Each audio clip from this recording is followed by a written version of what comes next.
ये हमारा टॉपिक है केस 5 केस 6 होगा मेरा ख्याल है। और ये डेरिवेशन ऑफ काइनेटिक एनर्जी होगा। इसमें ये है कि मैं कहूँगा पहले तो वर्क डन की केसेस कर रहा हूँ, तो केस नंबर 6 गालबन है। नंबरिंग अगर इधर उधर कर दूँ तो इग्नोर कीजिएगा प्लीज़। केस नंबर 5 पहले था मेरा, ये केस नंबर 6 है। इसमें ये होगा वर्क डन की केसेस में कि work done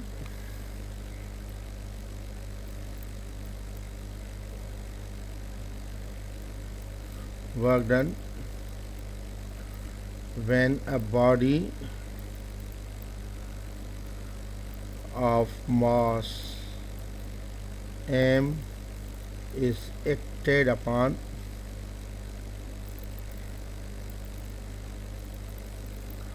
by a force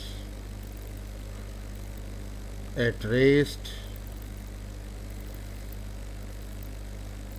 and it attains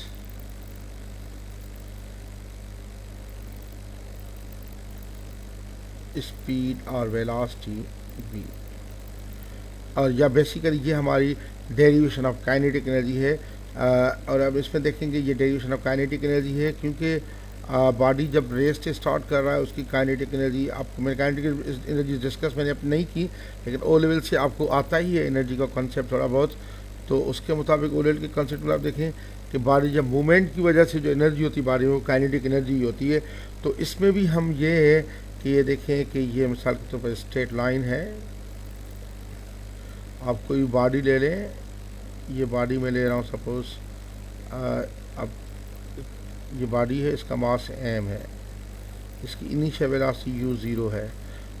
और इसके ऊपर मैं फोर्स लगा रहा हूँ। अब देखिए मैं पहले बता रहा हूँ फोर्स लगाने का मकसद ये होता है, देखें अगर आप फोर्स लगाने का मकसद है, अगर फोर्स लगाने का मकसद इस बॉडी पे ये है कि मैं मुसलसल इसके ऊपर फोर्स लगा जा रहा हूँ, ऐसे मुसलसल किसी बॉडी को अगर आप ये ड्रैग करके लेके जा रहे हैं तो ये फोर्स है मुसलसल। लेकिन अगर आपने एक तरफ से थ्रो कर दिया, यानी एक दे वेलोसिटी से आप किसी चीज़ को थ्रो कर रहे हैं, इधर से बेल को आपने ऐसे थ्रो कर दिया तो वो आप इनिशियल वेलोसिटी दे रहे हैं। लेकिन फोर्स लगाने का मकसद है कि आप उसको कॉन्स्टेंटली फोर्स लगाते जाएँ एंड तक, तो वो फोर्स लगाना होता है। तो इसमें मैं ये दे रहा हूँ कि ये मैंने ये दिया हुआ है कि मैंने सपोज़ किया है कि ये बॉडी है और ये बॉडी है, मास m है, इसकी इनिशियल वेलोसिटी u0 है, इसके ऊपर फोर्स लग रहा है। और जब इस पर फोर्स लगेगा तो ये कांस्टेंट फोर्स है। बेसिकली हम ड्राइव तो फार्मूला कांस्टेंट फोर्स या कांस्टेंट एक्सीलरेशन के साथ कर रहे हैं, लेकिन ये फार्मूला वैलिड होता है अगर बॉडी की कांस्टेंट वेलोसिटी न भी हो। तो ये डिस्टेंस फ्रंट टू फ्रंट में ले रहा हूँ, सपोज ये डिस्टेंस s है जो डिस्प्लेसमेंट बॉडी का तय करा है, और इधर फाइनल वेलोसिटी v जो है वो v के बराबर है। तो अब मैं ये देखूंगा, इसका वर्क डन कैलकुलेट करूंगा, और जो भी वर्क डन है क्लियरली जाहिर बात है बॉडी में मूवमेंट मोशन की वजह से आता है, तो वही काइनेटिक एनर्जी बॉडी की हो जाएगी, वो स्टोर हो जाएगी बॉडी में काइनेटिक एनर्जी। यानी जब बॉडी इधर से चल रहा है, रेस्ट में है, जब इधर से इसमें वेलोसिटी आ गई तो जाहिर बात है बॉडी में काइनेटिक एनर्जी आ गई, और जो काइनेटिक एनर्जी होगी वो वर्क डन ही होगा।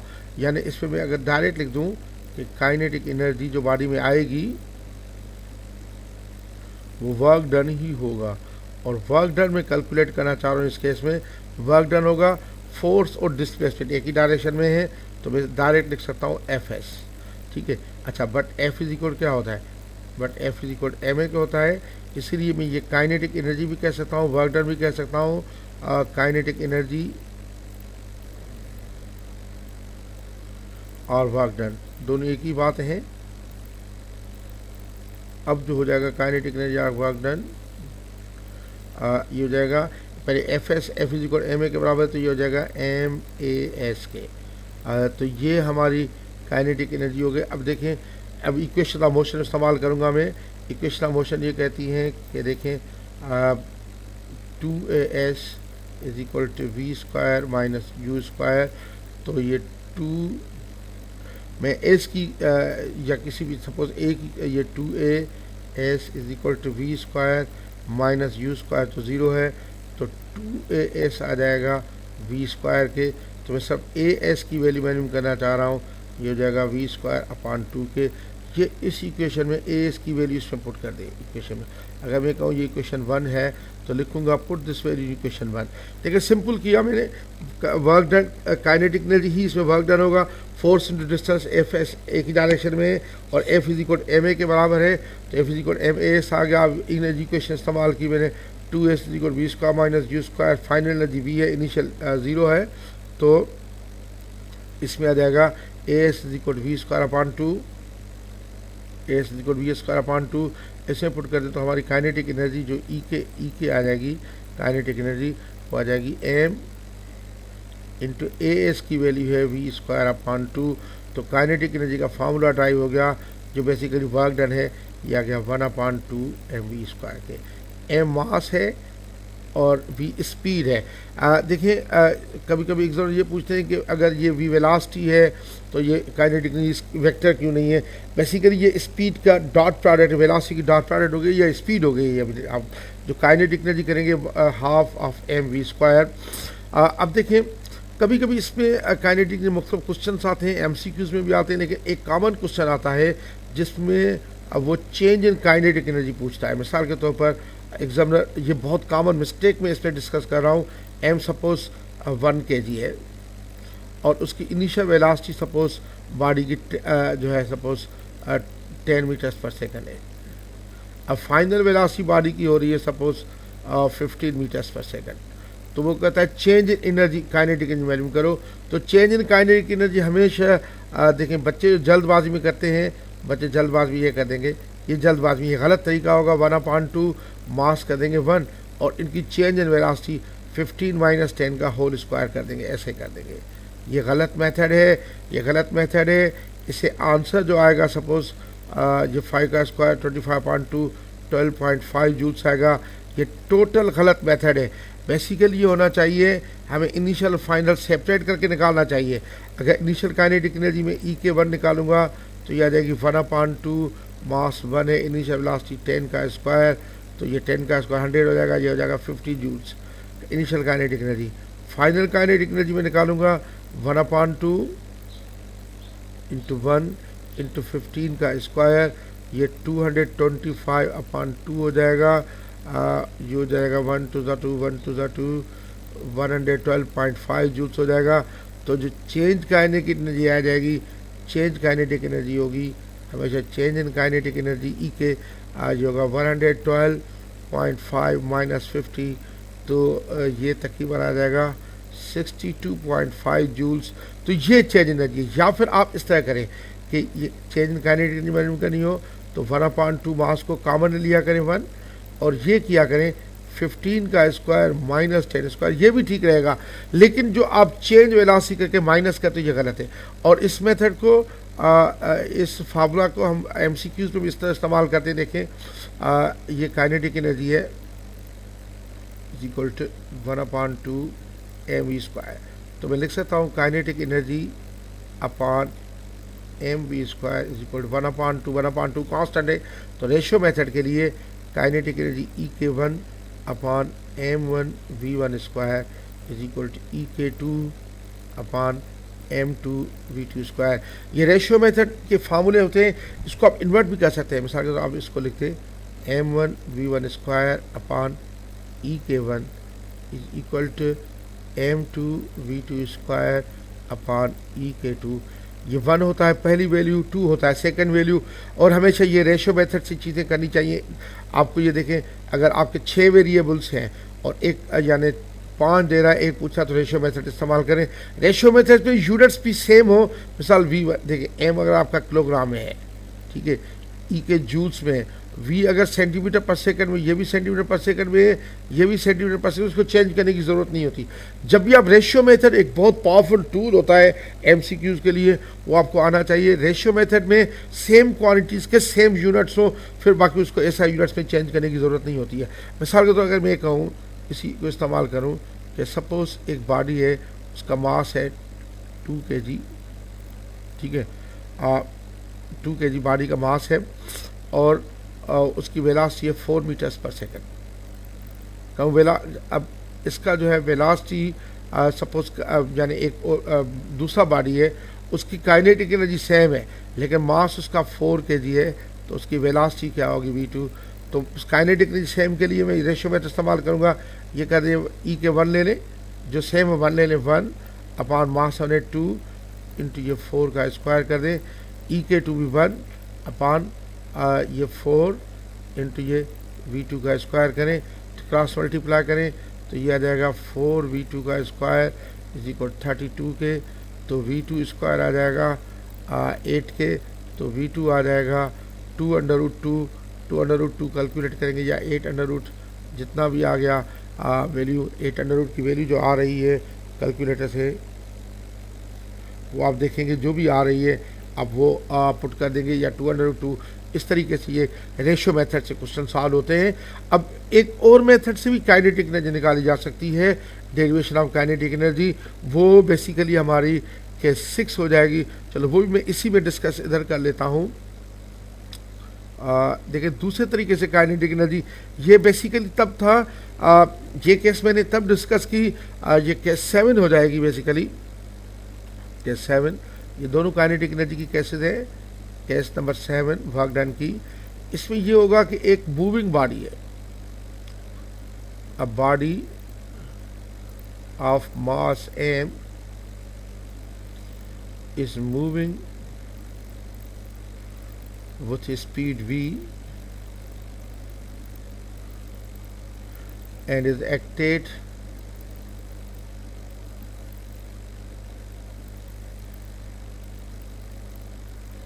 by opposing force F।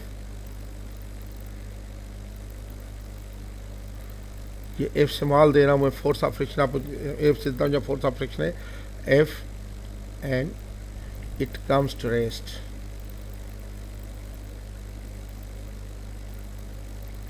after covering distance s। यानी मैं इस तरह की चीज़ें दे रहा हूँ कि अब सपोज इस पे ले रहा हूँ, ये कोई बॉडी है, मास इसका m है, वेलोसिटी v से मूव कर रहा है, वेलोसिटी v से मूव कर रहा है, इसमें अपोज फोर्स लगता है, फोर्स अपोजिट कर रहा है फोर्स F। लेकिन ये सारी बातें वेलोसिटी भी है, इसको मोमेंटम है, तो इसकी ये डेस्टिनेशन आ जाएगी आस्ता आस्ता इधर जाके ये रुक जाता है, ये रुक जाता है। अगर मैं इसका भी फ्रंट लूँ, इसके फ्रंट से इसके फ्रंट तक डिस्टेंस सपोज S है, तो सारी बातें बॉडी को इसमें काइनेटिक एनर्जी है, और work done against force of friction जो है वो ज़रूर इसके इक्वल होगा यानी काइनेटिक एनर्जी के। तो मैं ये कह सकता हूँ कि इसकी जो बॉडी में पहले काइनेटिक एनर्जी होगी, तो काइनेटिक एनर्जी होगा हमेशा work done against force of friction, या मैं पहले तो बाय करता हूँ, इसमें बाय से निकालूंगा work done by force of friction और अपोजिट फोर्स।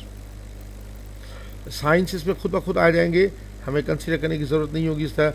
अब वर्क डन इसमें जो होगा वो मैं लिखूँगा, जारी बात है कि work done force F into distance S, ठीक है, force in distance S into cos कितना हो जाएगा 180 डिग्री कॉस हो जाएगा, तो ये आ जाएगा हमारा आ जाएगा माइनस एफ एस के, कॉस 180 -1 होता है, but F is equal M A है, तो मैं लिख सकता हूँ माइनस एम ए एस के। ये इक्वेशन 1 बन गई काइनेटिक एनर्जी की। ये यानी इसमें रीज़न ले सकते हैं कि because F is equal M A, लेकिन बिल्कुल सिंपल मैंने किया। उसी तरह work done by force of friction F S cos 180 या माइनस एफ एस, ये दूसरा तरीका है, लेकिन एग्जाम में ऐसे भी देते हैं कभी कभी कि बॉडी पहले से यानी मूव कर रहा है और रेस्ट में आ रहा है। अब मैं इक्वेशन ऑफ मोशन इस्तेमाल करूँगा, देखिए इनिशियल एनर्जी इनिशियल जो वेलोसिटी है वी है, और फाइनल वेलोसिटी या मैं ये यू डैश ले लूँ वी है, और ये वी डैश ले लूँ, इक्वेशन में वी डैश इस्तेमाल करूँगा मैं 0 है, और ठीक है। तो अब मैं ये लिख सकता हूँ कि 2as is equal to V dash का स्क्वायर माइनस यू डैश का स्क्वायर। यू प्राइम में इसीलिए ले रहा हूँ कि वी और यू मैं पहले ले चुका हूँ, तो इसमें आप कंफ्यूज हो जाओगे। तो ये देखें आप, मुझे एस की वैल्यू इधर चाहिए, तो लिखूँगा 2 into A S is equal V dash square, ये तो 0 का स्क्वायर है, माइनस यू डैश स्क्वायर, ये वी का स्क्वायर है, तो ये आपकी एस की वैल्यू आ जाती है माइनस वी स्क्वायर अपॉन 2। इसमें मैं पुट करूँगा इक्वेशन 1 में, इक्वेशन 1 में पुट करें तो काइनेटिक एनर्जी आ जाती है minus M A into minus M, ये कंप्लीट हमारी ए एस की वैल्यू होगी minus M into A S की वैल्यू जो है कंप्लीट है, ए एस की वैल्यू कंप्लीट है माइनस वी स्क्वायर अपॉन 2। तो ये हमारे काइनेटिक एनर्जी आ जाएगा minus minus cancel 1/2 M E square. तो इस तरीके से भी काइनेटिक एनर्जी ले सकते हैं। देखिए काइनेटिक एनर्जी दो तरीके से आप कैलकुलेट कर सकते हैं। एक तो बॉडी रेस्ट में उसके पर कांस्टेंट फोर्स लग रहा है, वो बॉडी जा रहा है वेलोसिटी वी लेता है, तो उसमें work is equal force into S और cos 0 आ जाएगा एफ एस के, और एफ इज इक्वल एम होता है तो एम ए एस हो जाएगा। फिर ए एस की value A into A acceleration into S displacement equation of motion से निकालेंगे, वो आता है V 2s V square minus U square, V square जो है यू स्क्वायर 0 है तो 2s वी स्क्वायर के, तो ए एस आ जाता है वी स्क्वायर के, तो अपॉन 2 के उसमें पुट करें काइनेटिक एनर्जी आ गई। और फिर दूसरा मेथड ये कि अपोजिंग फोर्स है, बॉडी वेलोसिटी वी से चल रहा है, उस पर अपोज फोर्स लग रहा है एफ, तो वर्क जो होगा वो एफ माइनस एफ एस होगा, जिस तरह नज़र आ रहा है स्क्रीन पे आपको इस वक्त माइनस एफ एस के, एफ एस क्योंकि cos 180 माइनस एफ एस के, और F is equal M A होता है तो ई के काइनेटिक एनर्जी होगी, ये रेस्ट में आता है तो work done by force of friction जब काइनेटिक एनर्जी के ही इक्वल होगा तो माइनस एम ए एस है। अब इसमें 2s equal V square minus U square में प्राइम यूज़ किया है क्योंकि वरना आप कंफ्यूज हो जाएंगे। वैसे कर सकते हैं अगर 2s equal V square minus आपको समझ है तो उसमें भी कर सकते हैं, तो 2s equal 0 square minus V square, तो as equal minus V square upon 2, तो काइनेटिक एनर्जी आएगा minus M into minus V square upon 2, तो काइनेटिक एनर्जी आ गया 1/2 एम स्क्वायर के। अब काइनेटिक एनर्जी देखिए दो एक चीज़ें आपके लिए ज़रूरी हैं, एक तो इसको रेशियो मेथड में इस्तेमाल आना चाहिए।